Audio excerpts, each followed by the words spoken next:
Hello and welcome to GG Weekend Watch, kindly sponsored by BetMGM, with myself, Andrew Mount, and Dave Young to look forward to whatever we've got this weekend. We're not really too optimistic about our jumps cards at Ascot and Haydock that are on the ITV televised schedule. So we're going to throw in a little bit of Lingfield's all-weather card on Saturday as well, in case we don't get any of the other racing. It's just that time of year. Of course, we lost a few of these cards last year to the frost. And again, it's the same story this time around, but hopefully we will still get some sort of racing to have to cover. So we've got loads to go at because, as I say, we're covering pretty much all eventualities. So we had better crack on. Now we're going to begin at Ascot with the 150. This is a BetMGM Grade 2 Mares Hurdle, also known as the Warfield, 4-year-olds and over 2 miles, 7.5 furlongs. West Balboa, 2-1 market leader. Now, Andrew, you know what I'm going to say in this. Mares Hurdle, you love him. Take it away. I usually do, but I was really struggling with this one. Couldn't find anything solid. West Balboa obviously started as favourite for the long walk hurdle last time, 3-1. Finished well, beaten behind Cranbo. Returning to Mares Only Company will suit.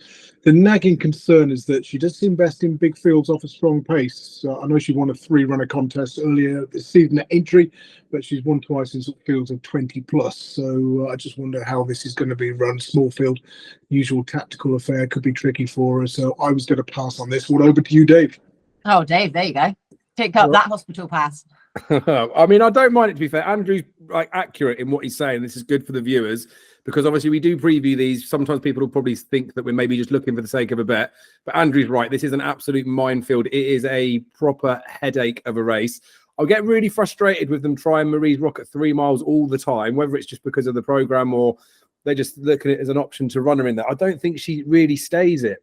But then you see her being the class horse that she is. You saw that run behind Bob Oddinger in the Real Kill, and you see she's 7-2, and all of a sudden you think, well, like Andrew says, West Balboa is probably a bad favourite. I know Andrew didn't say that, but I'm saying it. She was a bad favourite in that long walk hurdle as well. The problem with it is you would go over this race a million times, and with them being the mares, being inconsistent, you will run this race 3 or 4 times, you get different results. So you would be guessing if you had any confidence. One that I will put up as a suggestion, though, just because the price is glaring at my face, is You Wear It Well. She was sent off as favourite for the rearranged Fighting Fifth, wasn't she? There's options. I know that Jamie Stone is saying that this race has been abandoned. It's difficult for her, but they could go to the International at Cheltenham on Trials Day. That's over 2 miles, where he obviously ran her in the Fighting Fifth. But he's opting to say, actually, she needs at least 2.5, if not further, I think, by deciding to run here rather than there. Now, she might not definitely stay. At the Aintree run that she ran in, you would suggest maybe she wouldn't. But the Aintree run, she was entitled to be over the top. When she stayed on behind Hermes Allen in the Challow, she did look like a horse that would stay in time. She's 8-1. I think she's got a bit of a squeak. So just at the prices, I'd be driven to have a go on You Wear It Well for a token selection, but plenty more racing to get stuck into if it goes ahead. Yeah, definitely so. But You Wear It Well, she does look a big enough price now, doesn't she, in comparison to what she has been of late. Right, that is Ascot's 150. Now, we're going to be throwing it to the 2 o'clock at Lingfield in case the other meetings, as I say, don't go ahead. So this is the bet £10, get £40 at BetMGM handicap, a 0 to 95 contest of 4-year-olds and over 1 mile at 2 o'clock. Now, we don't have the prices just yet, which obviously isn't ideal when you're previewing a race at any time. But Andrew, what were your initial impressions at least? Oh, well, I've got one horse I like, and there are a couple of firms betting on this, and they go 20-1 about my selection. I think the price has only just come up in the last few minutes, and it's Darwell Lion, who is trained by Ruth Carr. Now, Ruth Carr doesn't have many runners at Lingfield. In recent years, it's sort of 4 winners from 21 runners for a profit of £20, 50p to a £1 level stake. Now, Darwell Lion was a winner at Kempton on his final start for John Butler. That was back in May, over a mile, after which he changed hands for 24,000 guineas, I think it was. Now, that Kempton race, London Mile qualifier, worked out well. The 2nd, 3rd, 4th, 5th and 6th have all won since. Now, I say Darwell Lion won that by a short head. We didn't see him for 199 days when he ran over 7 furlongs at Newcastle in December. He raced keenly, very fresh on the return from the break. Last of 8 at Chelmsford on his next start, when a 22-1 shot. But I think now he's had those 2 runs over 7 furlongs. Now he's back in his optimum trip of a mile and coming all the way down from Ruth Carr's yard to Lingfield, I think is significant. Now he's had 3 runs at this track, first, and a 25 to 1/4 in a Class 3 handicap, which is what he's running in here today. So yeah, I think anything double figures each way is a fair price. Draw wise, there's a thing to talk about. A Lingfield, the dead rail has been prevalent this winter again, so just try and avoid stalls 1 and 2, maybe even stall 3. So Darwell line looks to be reasonably drawn here in stall 5. And to bounce back to form then hopefully for Roof Car as well, but he will be a big price, you would have thought. So no matter what firm then you go with in the end. I actually like one hopefully I'm going to get a double figure price about as well, and that's Star Sheba running off of bottom weight. And you just said about the draw, Andrew, so I'm delighted he's in 7 here, and I'm still expecting more to come from him for the McAppleby yard despite being a 7-year-old now.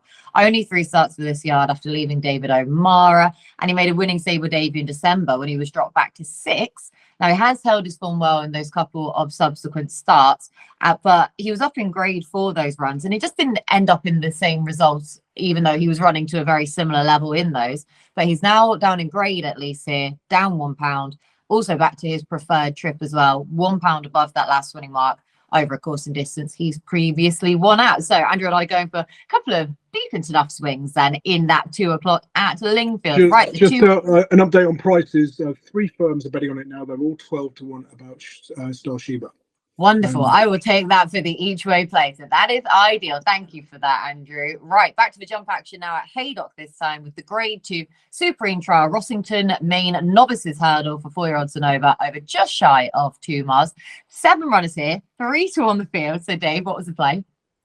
I mean, it's a bit sad, right? That this, even when you mention it, you say the grade 2 Rossington Main, and you look at it and see 120s horses are ahead in the market. Yeah. Then shivers down me. It's a bit sad. They obviously have changed the status of a lot of races.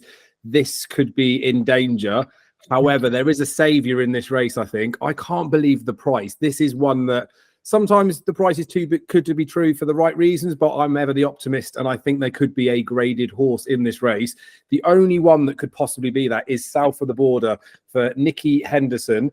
He's a point winner, and the horse that he beat in third, he beat him by 13 lengths, was 5 lengths behind Ballyburn, so it doesn't take too much for me to start selling the case of this horse.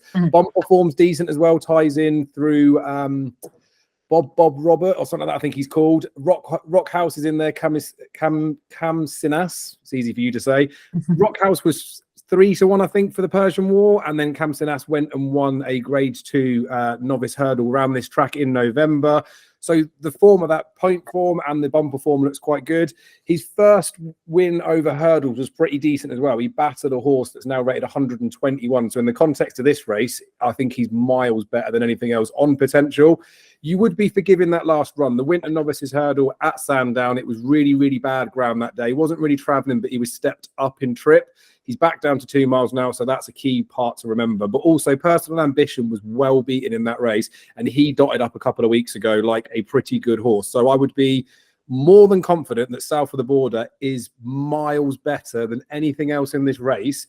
I'm desperate for this meeting to go ahead, to be honest with you, in case they revise it and something else gets shoved in. Because at the time of recording, he's a top price 9 to 2. He's a general 7 to 2 poke. I suspect that this horse deserves to be favourite, like a short price favourite as well. So South of the Border would be a pretty confident selection in the grade 2 Rossington Main. If he doesn't go and win this, then this will be the worst grade 2 in history. So I'm desperate to be optimistic. Desperate to be optimistic. No oxymoron there whatsoever. 4 to 1 with BetMGM. This is an each way plus the race. 1, 2, 3 places on offer. Andrew, Dave makes a good case there. Yeah, he does indeed. And the interesting thing about South of the Border, he tends to be ridden prominently, which has been an advantage in this race. You go back to 2012, which covers 10 renewals because we've lost some to the weather, and horses who were ridden patiently are 0 from 24. Front runners won 2 of those 10 renewals, and prominent races won the other 8 from just 22 runners. So look for a horse who tends to race up with the pace. 2 that don't, I mean, we're talking with lightly raced horses, so perhaps it's a little bit unfair to label them in the particular running style. But Fortunate Man, who's an 11 to 2 shot, has come from midfield or further back for his last couple of wins. And the Kaluki Kid, 10 to 1 for Nicky Richards, is another one who's typically ridden from off the pace. So I'd avoid those 2. And no strong opinion about those at the head of the market. Although I was interested in lump sum going left-handed again. He won very easily at right-handed wing Canton last time, but he did jump out to his left on occasions. I think there should be more to come going this way around, although he does need to brush up his jumping. Lump sum 4-1 though in there, but yeah, sort of a real trappy affair though, isn't it? That grade 2. Now we're back to Ascot for a handicap chase for 5 odds and over 2 mile 5 at 225. Another really open event here. Joint favourites Excello and Brave Kingdom, both heading the market at 4-1. So Andrew, how did you approach this one? Thunder Rock, assuming it's going to be a small field. I mean, I was very dismissive of his chances at Cheltenham in the December Gold Cup when he pulled up as the 3-1 favourite in a field of 12. Couldn't believe he was that sort of price, and not just after timing. I did write articles to that effect prior to the meeting. And you look at his wins. It's all even over hurdle, even in bumpers and hurdles at small fields. The field sizes he's won in 8, 8, 8, 5, 5, 7, 4, 4. We know his jumping is not supersonic. When he faces traffic, it tends to go to pot, basically, if he's in a double figure size field. There are 11 declared at the moment. Some of them are doubly declared up at Haydock. So, it should cut up, hopefully, to give him the small field that he desires. And he's run this course well. He's only had one run. He beat Solo by 8.5 lengths over 2 miles 3. So yeah, Thunder Rock, assuming it cuts up, is high on the list. Brave Kingdom I was against. I thought he was best left-handed. He's one of the favourites, but does tend to jump out to his left. And the other interesting one, Kilbeg King. Although the trip's still slightly on the short side, 2 miles 5. I mean, I think the first time he went right-handed, he won at the Punchestown Festival, which was 25 runners in a handicap hurdle. That was over 2 miles 7.5 on goodish ground last spring. Then he went to Warwick, left-handed, got beat, ran better at Exeter, but it was 2 miles 3, which was too sharp. And then last time out, because he's bumped into the superstar Ile Francais in the Courteau Star Novices Chase, and he's kept on well at the business end. Hermes Allen in front of him as well. So I think I'd like to see him going right-handed, ideally over 3 miles in handicap company. 2.5, you might get away with it, but he was the sort of half selection behind Thunder Rock, assuming there's a few non-runners. Sorry if you can hear my cat screaming in the background here. She's being so needy for attention. She's just out of shot, so it just sounds like I'm squeaking away to myself here. But interesting ways to play that then. Thunder Rock is 4-1. Kilbeg King is at 15-2 in here. So, yeah, interesting takes on this handicap chase, Dave. Where were you looking? It could have been me squeaking, to be honest with you, because there's another one I'm really excited about in this race. Andrew didn't give him a mention, or maybe I wasn't listening enough. I'm tempted to get stuck into this one as well. So just while I'm saying that, right, obviously gamble responsibly is the main message anyway, but when the weather's like it is, we don't even know if the race course is going to be on, the ground can ride very, very different. Although the descriptions will say good or good to soft, soft, heavy, all that sort of stuff. It's very different good ground when you had it frozen for a week before as it would be in the summer when it's hot. So obviously, as much as I'm getting excited about ones, it will all be within reason. In this particular race, Brave Kingdom that Andrew touched on at the head of the market, lazy form readers will look at the Racing Post and see it was battered by Lossiemouth in the Winter Novice Hurdle at Sandown. That was the Tom Lacey Lossiemouth. Don't get overexcited or read into that. 8-year-old as well, rated 137, climbing up, favourite, taking up way too much of the market. I think the same is true for Excello as well for Nicky Henderson. 5-year-old over fences will definitely be better than the current mark, but doesn't have the experience as far as I'm concerned to go in against these lot. This looks like it's the best race of the day. It's going to get even better when Shan Blue finally gets his head back in front. We all remember that. I bet him last time in the first time cheek pieces. Well, that's it. The first time cheek pieces obviously sparked the old Shan Blue back. Seems like forever ago since that Charlie Hall chase when he fell. Racing Post rating of 166, and obviously he's done nothing since to back that up. However, he's had 6 spins since then, and that was in, I think, 2021, October it was, so a good while ago. And he had 3 spins, but he had a bit of a break last season as well. So he's had 3 runs this year, albeit he hasn't completed on 2 of those. But they seem to have given him a break and sorted him out to be able to race again. And the fact that those cheap pieces did spark a revival suggests that it's just a minute away until Shamblu's going to win a race. Now, they won't be keeping him for Cheltenham. Don't think the tracksuits. They kept him for entry before, didn't quite work out. Sam Brown battered him, didn't he? I think they're just going to want to win a race with this horse. And last time over 2 mile 3 when he stayed on and Triple Trade, the winner, stayed on 2, to be fair to him. That was over 2 mile 3. This is 2 mile 5, which is much more Shamblu's trip. the cheap pieces are still on. Obviously, sometimes the head kick can only work once, but I fully believe that Shan Blue is back. We saw the Skeltons last weekend literally winning any race that they wanted to go and win. They're in absolute flying form. I think Shan Blue looks an absolute good thing. 11-1 at the time of the recording. And as I touched on Brave Kingdom at the head of the market, I've touched on Excello, Thunder Rock that Andrew's talked about. Ollie Murphy said straight after that race at Cheltenham, well, I'm probably going to stick him back over hurdles because he doesn't jump good enough, which I think was a bit harsh on the horse. They just went too quick. But imagine Shan Blue decides to put the afterburners on and go quick in this race. Thunder Rock's jumping won't stand up. So I can see Shan Blue shortening significantly. And if Dan Skelton's ones start getting backed, he could get smashed up. So Shan Blue, for me, has got a favourites chance in this race. And we're getting 11-1 about him. A favourite chance, like say 11-1 then about Shan Blue in here. Now a 10-year-old with the cheap pieces though back on him again. So like that a lot. Now, I mean, that race is just fascinating from a tactical perspective as much as anything else of what Shan Blue is capable of. He is really the fly in the ointment. But like say at that price, you have to be tempted in then about him. Right, more Lingfield action up next. It's a 0-105 handicap for 4-year-olds and over 5 furlongs at 235. Andrew, who wins this one? Yeah, cracking race this. The draw looks a little bit tough for Bergerac, who heads the market, coming out of stall 2, bidding for a hat-trick. Bedford Flyers stall 1 could be inconvenienced by that post position as well. Silky Wilkie was short-headed in this race last year, but he was rated just 92 that day. He's now £11 higher. He's only 1 from 9 on the all-weather. The obvious one is Diomed Spirits. It's a case of the stronger the pace, the better he runs. He likes to come from sort of midfield or further back. That's ideal tactics for Lingfield, particularly in what should be a burn-up. And he's actually improved his RPR by £6 to 96, his career best figure, when he was up from class 4 to class 3 company at Wolverhampton last time.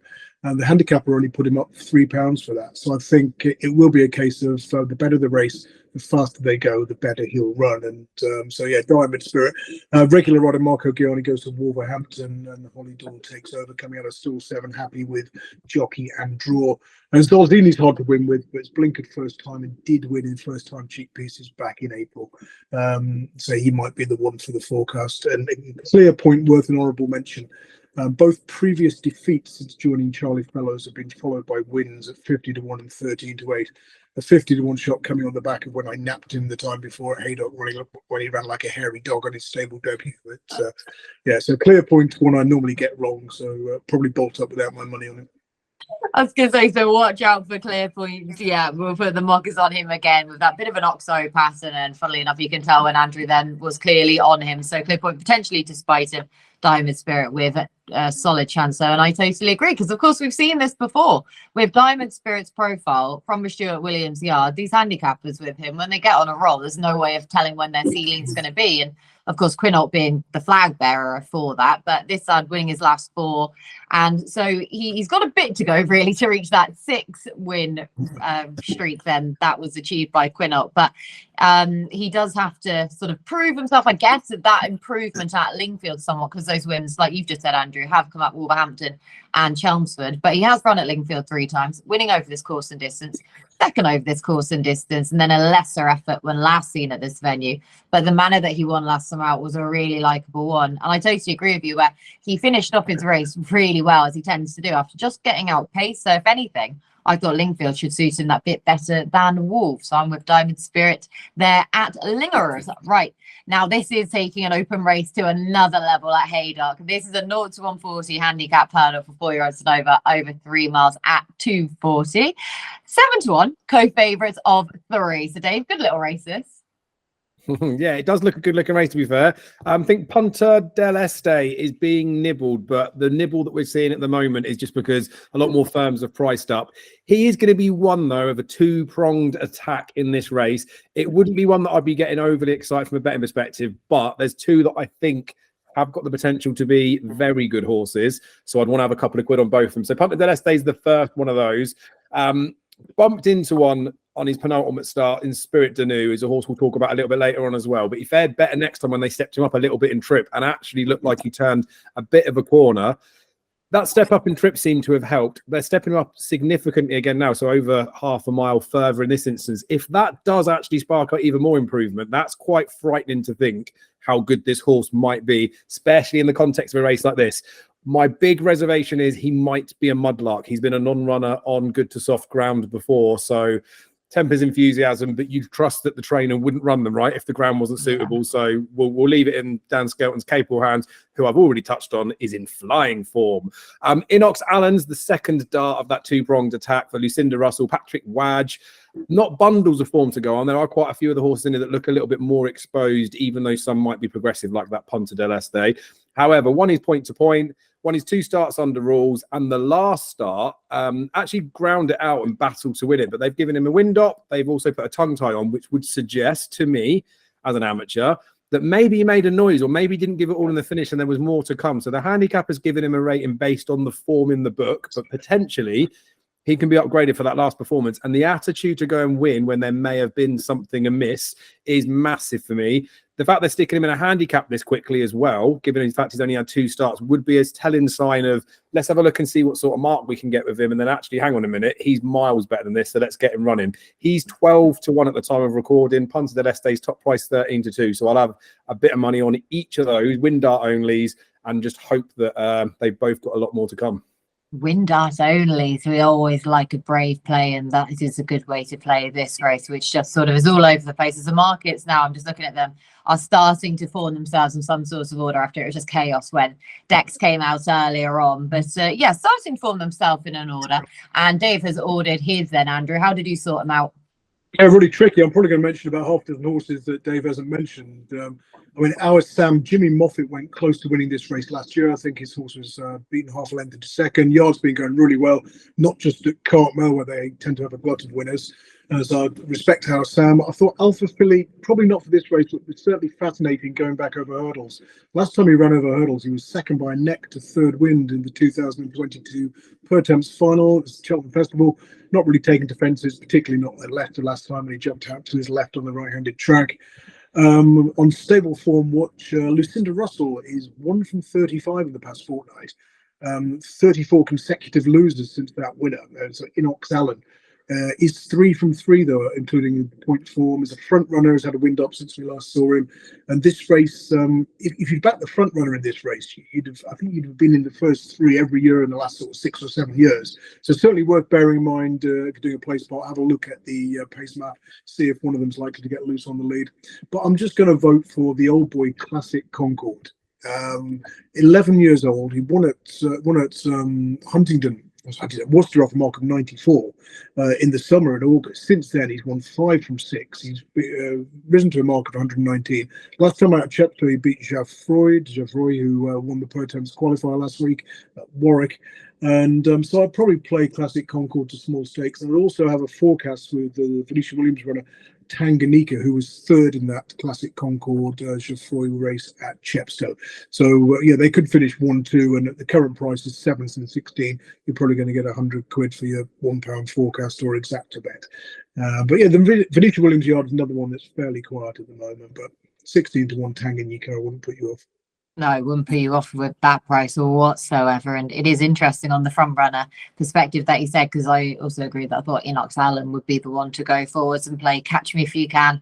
But there are a few other horses that could well be vying for that lead, but he looks the out and out front runner in there. But good ways to play it, nice prices as well to boot. Now back to Ascot for the Bet MGM Holloway's handicap hurdle for 4-year-olds and over 2 mile 3 at 3 o'clock. Spirit to New, your 7-2 market leader. Andrew, who did you like here?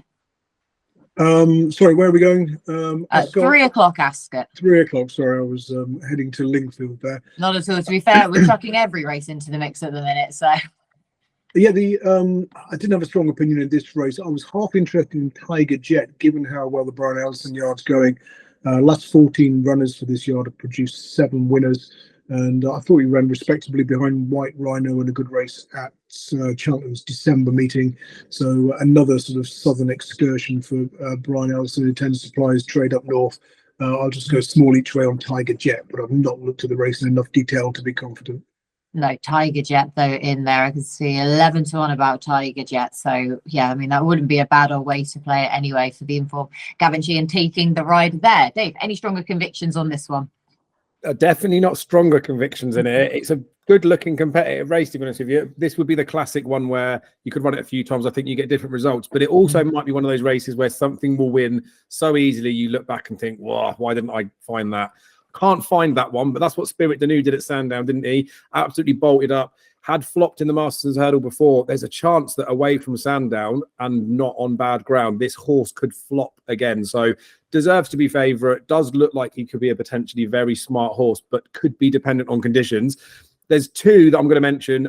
I probably would have a small bet on both of them as well. So G.G.I Joan, I backed this one, tipped this one when it ran at Sandown behind Spirit Danu. Sent off 13-2 that day. It's 25-1 at the time of recording at the moment. Pulled up, never ran any sort of race. So it could just be I've got this horse completely wrong, but there is form lines going back to his previous couple of runs to suggest that he is better, or at least capable of running to his mark of 125. So I think there's a big price discrepancy there, which means he's of interest again.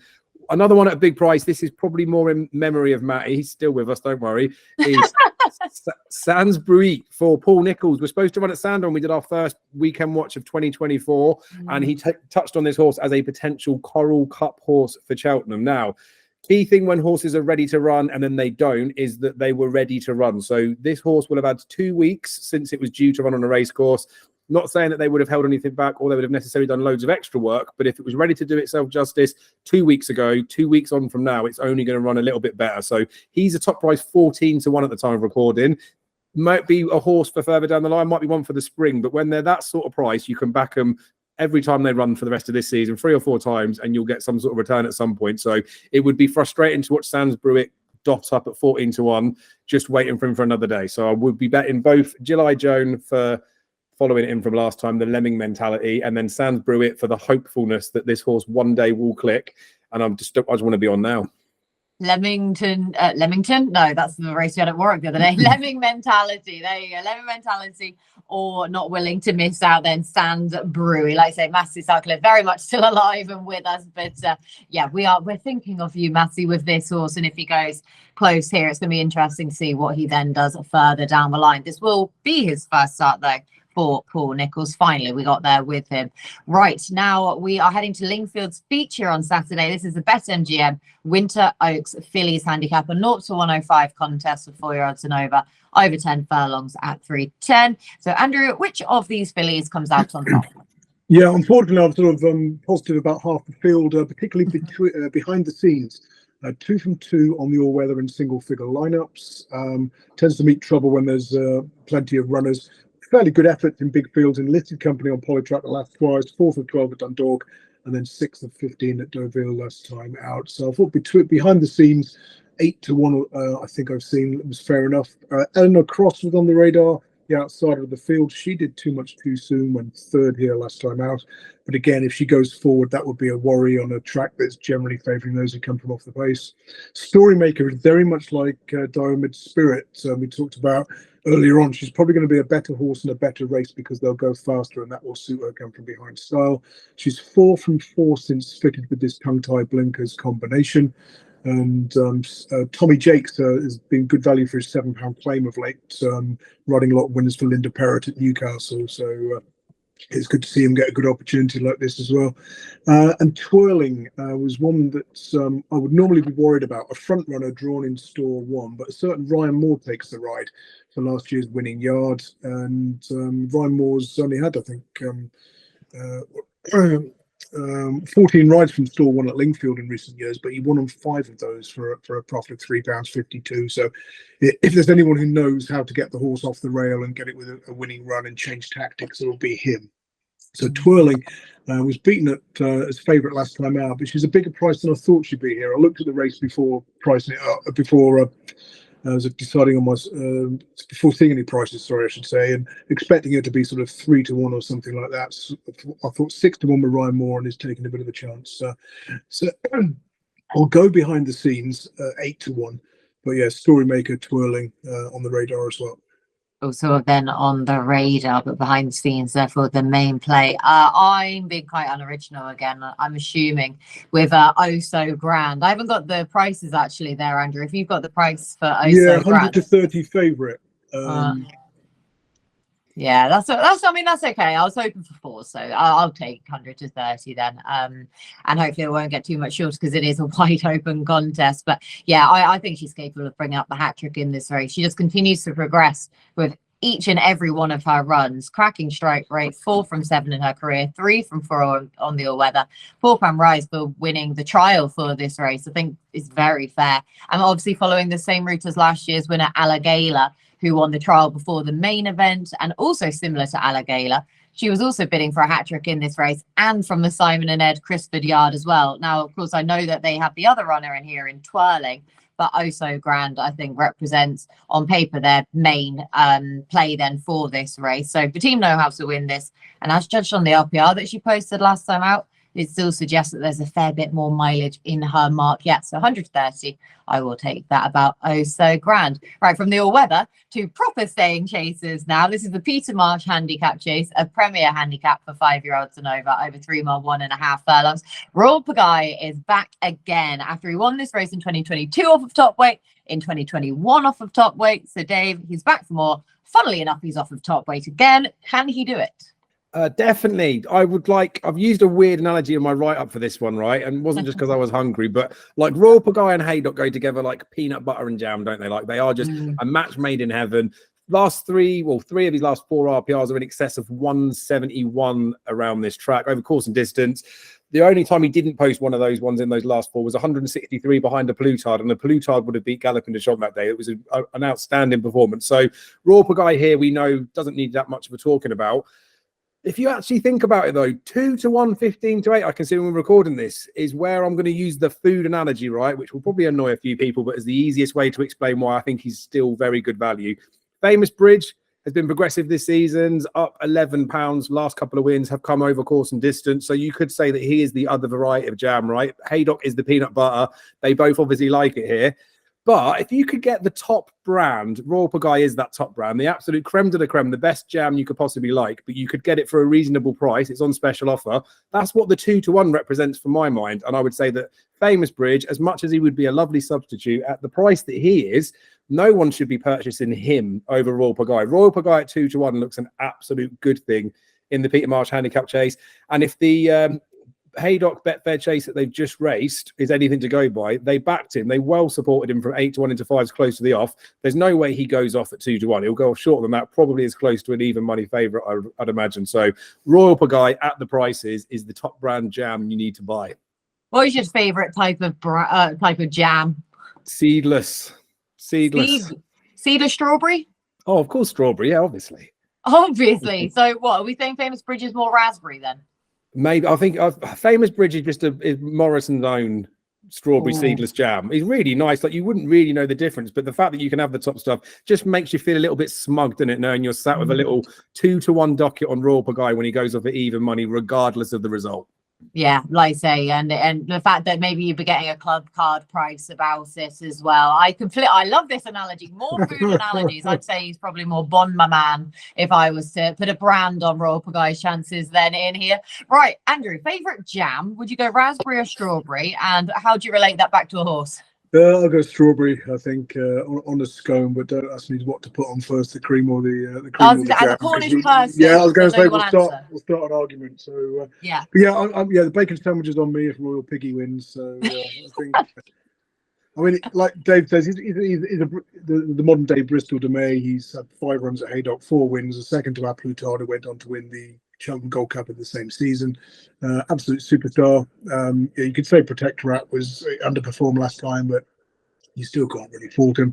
He's placed in the King George despite hating the track, and he's probably got Famous Bridge to beat. So it's not particularly exciting really in terms of their favourite and second favourite. But our old friends Mr. Coffee's there for a speculative backing to finish exactly second bet. So yeah, I'll probably back Royal Pagaille to win, and a straight forecast Royal Pagaille to beat Mr. Coffee. Of course. There's your jam, followed by your coffee. Right, nicely done, guys. We like that a lot for the Peter Marsh. Now we're on to our final scheduled race. This is the feature race, hopefully, of the weekend. This is the Best MGM Grade 1 Clarence House Chase for 5-year-olds and over 2.5 miles, a furlong. Like I say, we're just praying that this race goes ahead, because what a mouth-watering clash we would have on our hands between El Fabiolo and John Bond butting heads again 4-runner race though. So Andrew, did you have an angle into this? Yeah, I'd like John Bond, to be honest. He's had 13 runs outside of the Cheltenham Festival. He's won all of them. So that's quite good. You know? Nicely done. Thank you for spelling that out. And he's 6-4. I didn't fancy the 2 rats. I thought 6-4 on, 6-4 against. 13 out of 13. I'll go for the 6-4 against. Okay, like it then. So taking on the odds-on shot at the head of the market with John Bond. Dave, what did you like? Well, this is a good opportunity then. We need to roll up the pound because Andrew beat me last week with Colonel Harry when we stuck the pound on. We'll do El Fabiola versus John Bond. I'll go Fabiola, but I will give you the 6-4 about it because that's only fair. I do get it about John Bond away from Cheltenham, but he's definitely started to leak. He's jumping out to the left. Did it at Cheltenham in the slower. I've watched that back multiple times because it was such a breathtaking performance, especially down that back straight. So come March at Cheltenham, I do believe that John Bond has the ability to be able to catch El Fabiolo or to put him to the sword and go off in front. I don't think he can do it at Ascot. And I think we saw that a little bit at Sandown in the Tingle Creek. The jumping wasn't horrific, but it was out a little bit to the left. And when you're going the other way around, it makes more of a difference. So Altior did it a few years back as well. I think maybe when he was following Special Tiara, that's what Nicky Henderson said. It wasn't a trait that he'd picked up, just followed another horse doing it. I don't think John Bond is doing it because of other horses. So just this way round on this configuration, I don't see how John Bond beats El Fabiolo. So I think it's fairly straightforward for me. But that doesn't mean that the clash won't be on in March, because at Cheltenham, I know he hasn't done it there yet, but I think John Bond could beat El Fabiolo at Cheltenham. Could well then reverse of form at that point. But we talk about El Fabiolo and John Bond butting heads. Well, you two butting heads then again, I say, Andrew. Yeah, double on last week's pound. And because mine's 6-4, yours is 6-4 on, I also get the meeting being abandoned as a win. Andy's based off his own terms and conditions, but read the small print. Always read the small print. Always do, exactly. There's a life lesson for you. But it's going to be interesting how these two fare again after Andrew's success, of course, of Colonel Harry last weekend. He did it in nice style as well. But hopefully we'll get the Clarence House chase at least anyway. But that's the end of the scheduled races. So Dave, I'll go back to you. Did you have anything from anywhere else? Not for the weekend's action, bar. I can mention something for Cheltenham. So do you want to go to Andrew, see if he's got any other bets, and then I can tell you about at least one horse that you probably need to bet anti-post before the weekend's through. At least one, right? That's teed that up nicely. So, Andrew, did you have anything for this weekend? Yeah, I want to bookend the card at Lingfield, the 12:15 Revolutionise, a horse who goes particularly well at this time of year. Got a really good record in January. He's also got a good record for Jason Hart, who's back, who's on board. 7 runs when Jason Hart has ridden, 4 wins, 4 wins and 2 seconds from 7 starts. Profit of £13.58. He was second on Revolutionising this race last year behind the 79 rated All the King's Men. Now, All the King's Men was well in that day. He's now rated 98 and he runs in the 5 o'clock at Maidan on Friday. So that could form could receive another boost. So unlucky not to win this last year, bumping into a really good one, Revolutionising the 12:15. And the interesting one in the last race, the 3:15, very modest 2-mile handicap. But our old friend Smith is running. Now, his stables have 2 runners in the last couple of weeks. Both have won 11-2 and 4-1. Smith had 12 runs over 2 miles at Lingfield. He's won 6 of them. When he started at a single figure price, 9-1 or shorter, he's won all 6. Now, he's had 2 runs back this winter. I think he was 66-1 in the first of them, well beaten. 16-1 last time out, weak in the market late. And I think if there's support for him, he could make it 7 from 7 at single figure prices over course and distance. So yeah, look out for market support for Smith in the 3:45. He's an 8-year-old now, so he's in the last race and Revolutionise in the first at Lingfield for Andrew. Right, Dave, I'll go back to you for your Cheltenham chat. Take it away. So there's quite a few good races, hopefully, fingers crossed, running this weekend. Best way to, I'll do it as quick as I can. The best way to do it is in chronological order. So Navan has got a decent meeting at the weekend. Manila Kakuna, a horse that I've part for the National Hunt Chase, is entered over 3 miles.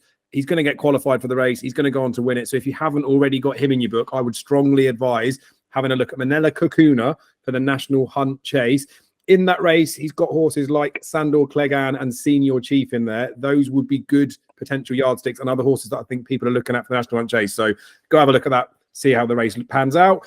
There's a bumper that day as well, which closes the card, which always typically does. And with the fact that bumper horses haven't looked that amazing this year, there are some big names in there. It'd be well worth watching that. Although I'm still fingers crossed that Brecon Castle goes to Cheltenham and wins that. Sunday, Lingfield hopefully will have their Winter Millions. I mean, I'd be annoyed if Ascot don't push theirs back to Sunday as well, but that doesn't look like it's going to happen. Anyway, enough of that. Le Hombresse is going to run in the Fleur de Lis. I don't know for definite. I haven't checked it now, but about 16-1, I think, for the Gold Cup in March. If Le Hombresse does go and dot up in here, it's going to be the wise guy one for Cheltenham. So you would probably want to bet him before we run Sunday rather than after. So again, not saying you definitely have to do that, but have a look and have a think. The one that I would strongly advise that you do bet before it runs is High Class Hero. Running in third in 3 miles on Sunday. The race that Willie Mullins has used in the past. He won it last year at Embassy Gardens. He's won it in the past with, I think, even Monkfish. Statler's won it as well, I think. It's a proper good race. It doesn't look a great renewal, though. And this horse dotted up last time. I think he's going to be a very impressive winner, and I think he's going to be favourite for the Albert Bartlett come Sunday afternoon. So I definitely do that. There's a nice Hunter's Chase as well with Billaway and Thurns Lock, probably locking horns. Whether that's going to be a bet in opposition or a bet in proposition or a bet in point for Cheltenham, I don't really think, but it'll be one for watching for sure, just to see how them two fare up. Okay, so loads of ways to play that. And I was just looking at that Horse and Jockey Hotel chasing the current lineup. Well, hopefully we'll get plenty of those runners because that does look a really, really interesting race. But loads of ways to play it, including the Fleur de Lis at Lingfield on Sunday. Hopefully that goes ahead. Andrew, what did you like? Yeah, just one for Cheltenham. Unexpected Party, 80-1 outsider in the big race at Ascot. I think he's the Skelton's long-term plot for the Grand Annual. They haven't been as successful in this 2 mile handicap as they have the county hurdle, but I think he's on 141 at the moment. I think we'll see him. We'll see him in the Grand Annual. He's 20 or 25-1 with the firms who are betting on it at the moment. So keep an eye on him. Probably a good way then, like you say, just to level off that handicap mark, to see how he fares against competition that's going to hopefully trounce him anyway. No offense to the horse whatsoever, but from what we're expecting on Saturday, then that's likely to be the case. Right, Andrew, I'll go back to you, please, for your nap of this weekend. I'll go Revolutionise in the opener at Lingfield. Like it a lot. And Dave? Okay, well, seeing as Andrew's gone for the weather to be safe that it's going to be on, I'll give you 2 naps. If Haydock's on, South of the Border is the nap of the entire weekend. If Haydock's off and Ascot's still on, then Shan Blue will be the nap. But have both of them, nap and next best. Get the double on.